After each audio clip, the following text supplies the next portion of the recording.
We began our adventure in the village of Palebank to the north on the continent of Wildemount.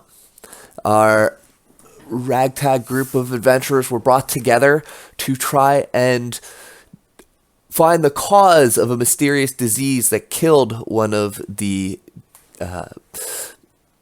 villagers in this village of Palebank, Ergon Wenth. He was adventuring in the scattered islands to the north called Islecross for ancient artifacts, and upon his return, he turned to solid ice. So in their investigation, our group went to question another member of the town who had taken ill with similar symptoms to Ergon, having slowed movement and these bulging blue veins appearing across the skin. This is Tolgi, and their initial interaction with the gruff dwarf didn't go exactly as planned. She sicked her wolfhounds on them, and the party had to retreat back to the village of Palebank.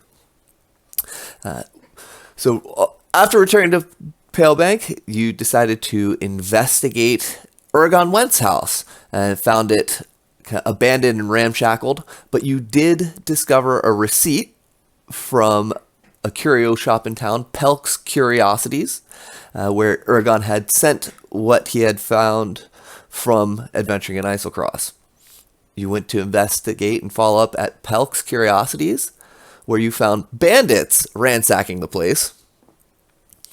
You actually convinced the bandits that Tolgi had whatever it was that they were searching for and brought her, unwittingly knowing that these bandits were actually aligned with the same faction as her. But you brought them to Tolgi's house, had a very confusing battle where some of the bandits died, the rest just kind of ran away out of fear and confusion.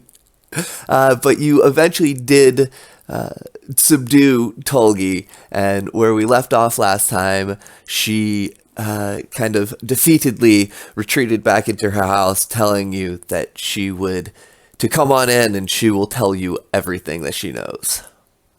So you enter into the small hut that you were in earlier today. You feel the familiar oppressive warmth from the massive fire that she has burning. And Tolgi sits down in a chair and says, all right then, what is it you want to know?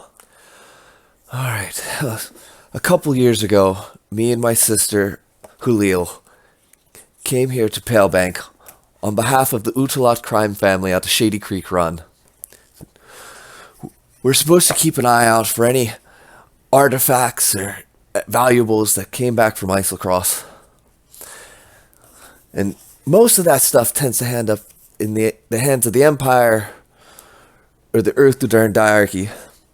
So when Ergon came back a few months ago and sold what he had found to Pelks, I saw my chance. I'm the one that broke into Pelk's Curiosity and stole what Ergon had sold to Verla. And I gave it all to my sister, Julil. Except for this. And you see, she holds up a very ornate dagger. One that I believe she had actually put into your side earlier this afternoon. So it looks very familiar to you. This is the piece I kept for myself. Julil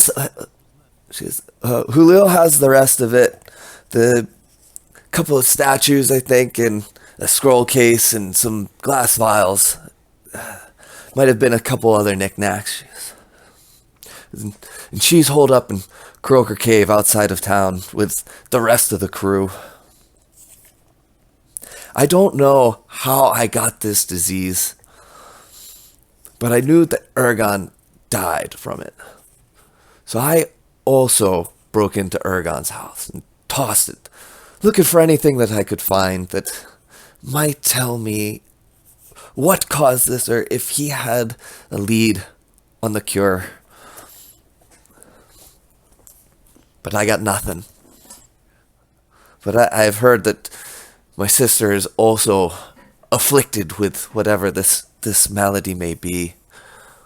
So I doubt this did it. But you can have it. I don't want any part of this anymore. And she kind of holds the dagger out to you if you want to take it. And so Tulgi says, I have nothing left to tell you. Now, leave me be. And she goes over to the wolf that you guys had killed, and it kind of begins like making preparations, you think, to pay her respects to her fallen companion. And you you've broken this woman. Yeah, so I assume you guys are going back to Pale Bank. Sure. So you guys, can retire to Cameron's place, and um, it's humble, modest. He lives kind of on the closer to the docks, as fishing takes up most of your time. Do you want to describe your place in a little more detail? Maybe how you have it decorated, Cameron? Yeah, it's pretty bare bones. There is a bed, a rug, I guess like a animal fur, like bought from like the local shop, and one window. How about that? Pretty cozy, I'd say.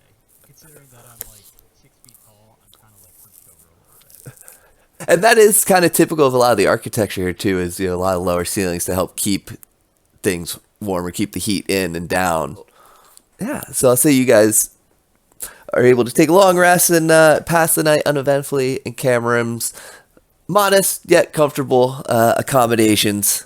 But Euthesmus especially appreciate having somewhere warm to sleep, having recently, kind of run out of what you had brought up here, and may have been out in the cold. Otherwise, you appreciate the warm welcoming of your new compatriots.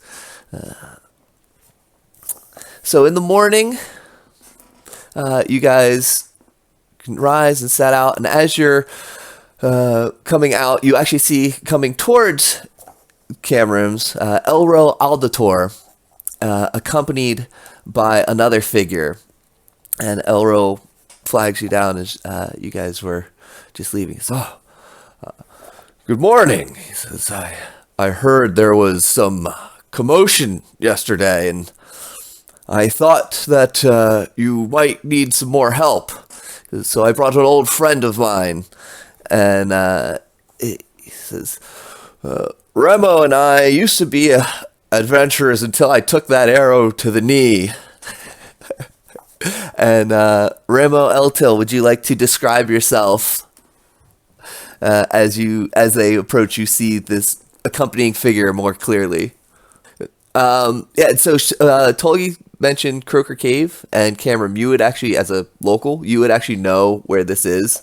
This is a cave north of the town that is inhabited by giant ice frogs, and that's where it gets the name of Croaker Cavern.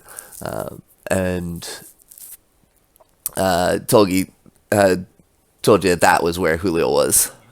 So again, living in the village, you would know most of the people who live here, and especially because you've been fishing here. A lot of the fishermen, they avoid you getting too close to it. The people from the village avoid the frogs because yes, they can be dangerous.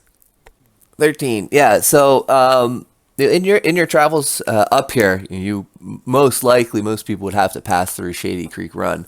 This is a settlement that is outside of the Empire or Dynasty control. It's kind of the gateway to the Grayling Wildlands here, and it's kind of run by essentially mob families, and the Udalots are one of the main crime families of the city. So, you approach this cave from the town. As you approach, you do notice a small curl of smoke coming up from what you gather is a natural opening chimney in the rock, but showing some signs of habitation. And as you get closer to the cave, you do see tracks in the snow coming and going, and you gather that you're on to the right place here. This seems to be a bandit hideout. And actually, with an 18, you see tracks over a couple of days, really, different groups coming and going. But the freshest tracks that you do see seem to show 5 sets of bandits leaving and 3 coming back.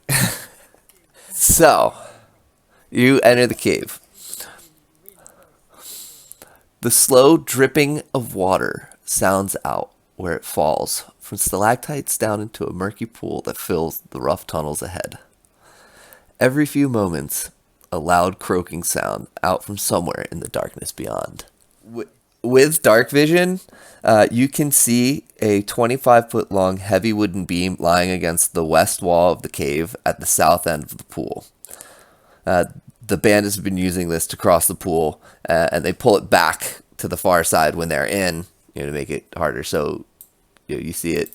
I think I should be able to ping. But yeah, on the other side, so you see this water in front of you. On the other side of the pool, you can see there's a ladder. You skip a rock across the pool, and then you scan intently. And I believe you have dark vision as well. Yes, you see 2 sets of eyes, like in the pool, like kind of crocodiling, like where the eyes just stick above the water. You know what I'm talking about? You see 2 sets. So actually, I'll toggle the visibility here. You have spied there are 2 ice frogs sitting in this pool. And this frog is going to hop out of the water at you and try to attack Ramo. After you shot an arrow at it, it's going to try and bite you. 2 piercing damage as this frog jumps out of the pool, and you throw out your arm, and the frog is kind of stuck on your arm. But Cameron steps in. Oh yeah, that's going to hit. Roll damage. And Cameron steps up and knocks this frog back off of your arm, doing 6 bludgeoning damage to it. Oh man, 4 psychic damage to the frog. It is the frog's turn now. And after that vicious mockery, he just go and submerge back under the water and retreat.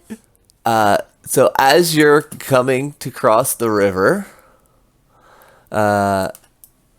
you hear sounds from further down the cave. You hear voices. Oh, alright, what's that? You hear that? Yeah. Someone must be coming through the cave. Hey! And a torchlight comes bobbing down the hall, and you see on the other side, with your dark vision, you guys would be able to see this. 3 figures that look very familiar on the far side. Hey! It's them guys from last night. Let's get them! And they swing the ladder across, and they charge. And let's go back into initiative. The next bandit with 1 hit point. I would say he actually just bleeds out on the ground on his turn. This guy, he was at 1 hit point. But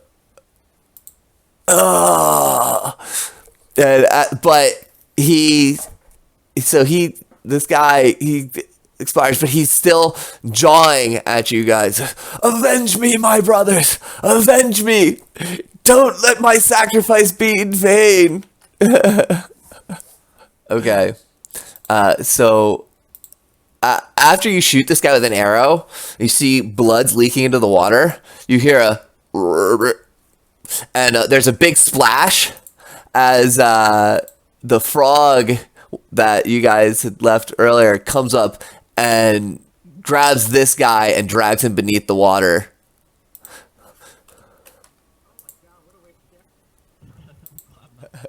Yeah, that like between the legs frisbee throw. Boom. And you hit him right between the eyes. He drops, slides in the water, his body floating face down. So, yes, so say as you guys proceed up here, you see 10 empty bedrolls that are arranged in a circle around a cold fire pit at the center of this cavern. Chicken bones, empty wine, and spirit bottles, and other food waste litters the floor. Yeah, so you go over to these bedrolls, and you look at one, you don't see anything. You go to the next, and you go again, you don't see anything. And you kind of go to cross the circle, and you step on one of the bedrolls, and there's actually nothing beneath it, and you fall into a 10-foot deep trap. So I need you to make you just take damage on this because you fall as you fall 10 feet. You just take falling damage.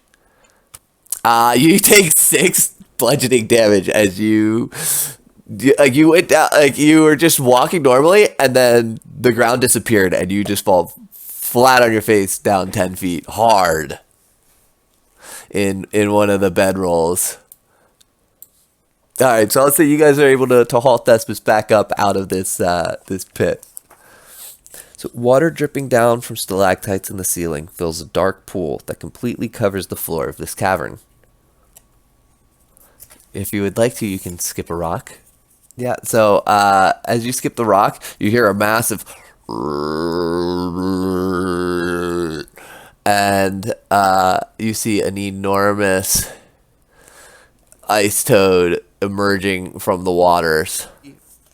He emerges. You see his tongue shoot out, and he grabs it and he eats it. And although thankful for the fish, he still seems to be emerging from the water and coming at you.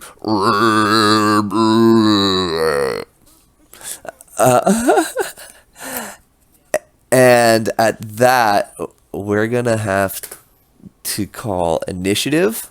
And I think this is a really good place to leave it off and just pick it up next session.